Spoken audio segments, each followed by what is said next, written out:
Hi friends, അസ്സലാമു അലൈക്കും. Welcome back to my channel. ഇന്ന് നമുക്ക് സോഫ്റ്റായിട്ടുള്ള നാടൻ നെയ്യപ്പത്തിൻ്റെ റെസിപ്പി കണ്ടാലോ. നിങ്ങൾ ഈ ഒരു വീഡിയോ കണ്ടുകൊണ്ടിരിക്കുന്ന സമയത്ത് ഇഷ്ടപ്പെടുകയാണെങ്കിൽ ലൈക്ക് ബട്ടൺ ഒന്ന് ക്ലിക്ക് ചെയ്യാൻ മറക്കരുതേ. ചാനൽ ഒന്ന് സബ്സ്ക്രൈബ് ചെയ്ത് സപ്പോർട്ടും കൂടി ചെയ്തേക്കണേ. അപ്പോൾ നമുക്ക് വീഡിയോയിലേക്ക് പോകാം. നെയ്യപ്പം ഉണ്ടാക്കാനായിട്ട് നമുക്ക് ആദ്യം ശർക്കര പാനി തയ്യാറാക്കാം. നമുക്ക് ഈ പാത്രത്തിലേക്ക് 200 ഗ്രാം ശർക്കര ഇട്ട് കൊടുക്കാം. ഇനി ഇതിലേക്ക് 3/4 ഗ്ലാസ് വെള്ളം കൂടെ ഒഴിച്ച് ഇതൊന്ന് ഉരുക്കിയെടുക്കാം. ഇതിപ്പോൾ നന്നായിട്ട് തിളച്ച് ശർക്കരയൊക്കെ അലിഞ്ഞു വന്നിട്ടുണ്ട്. നമുക്കിത് മാറ്റി വെക്കാം. ഇനി ഒരു മിക്സിയുടെ ജാറിലേക്ക് 3-4 ഏലക്കായും 2 കഷ്ണം ചുക്കും 1/4 ടീസ്പൂൺ നല്ല ജീരകം കൂടെ ചേർത്ത് കൊടുക്കാം. പിന്നെ 1 ടീസ്പൂൺ പഞ്ചസാരയും കൂടെ ഇട്ട് ഇതൊന്ന് പൊടിച്ചെടുക്കാം. ഇനി ഒരു പാൻ അടുപ്പിൽ വെച്ച് നെയ്യ് ഒഴിച്ചു കൊടുക്കാം.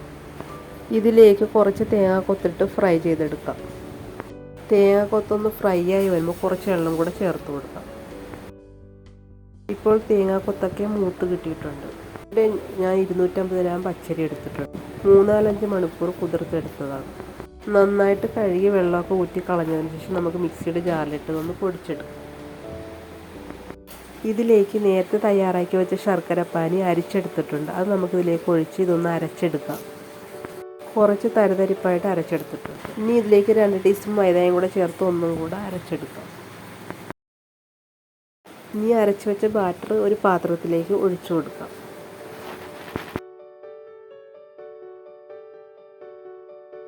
ഇനി ഇതിലേക്ക് 1 നുള്ളു ഉപ്പും 1 നുള്ളു സോഡാപ്പൊടിയും കൂടെ ചേർത്ത് കൊടുക്കാം. നേരത്തെ പൊടിച്ച് മാറ്റി വെച്ച ഏലക്കായും നല്ല ജീരകവും ചുക്കും കൂടി ചേർത്ത് കൊടുക്കാം. ഇനി നമുക്ക് ഫ്രൈ ചെയ്ത് വെച്ച തേങ്ങാക്കൊത്തും എള്ളും കൂടെ ചേർത്ത് കൊടുക്കാം. ഇനി ഇതെല്ലാം കൂടെ നന്നായിട്ടൊന്ന് മിക്സ് ചെയ്തെടുക്കാം. ഇതിപ്പോൾ പാകത്തിനായി കിട്ടിയിട്ടുണ്ട്. ദോശമാവിൻ്റെ മാവ് പോലെ ലൂസായിട്ടാണ് ഇരിക്കേണ്ടത്. ഇനി ചീനച്ചട്ടി അടുപ്പിൽ വെച്ച് ചൂടായതിന് ശേഷം എണ്ണ ഒഴിച്ചു കൊടുക്കാം. എണ്ണ നന്നായി ചൂടായതിന് ശേഷം ഒരു തവി മാവ് ഒഴിച്ചു കൊടുക്കാം.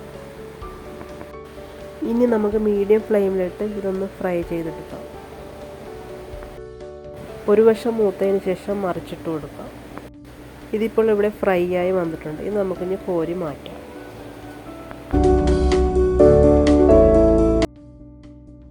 ബാക്കിയുള്ളതും കൂടെ ഇതുപോലെ ഫ്രൈ ചെയ്തെടുക്കാം.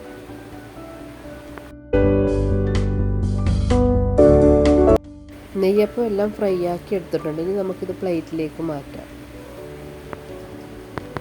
നല്ല സോഫ്റ്റ് ആയിട്ടുള്ള നെയ്യപ്പം റെഡി ആയിട്ടുണ്ട്. എല്ലാവരും ഒന്ന് ട്രൈ ചെയ്ത് നോക്കണേ.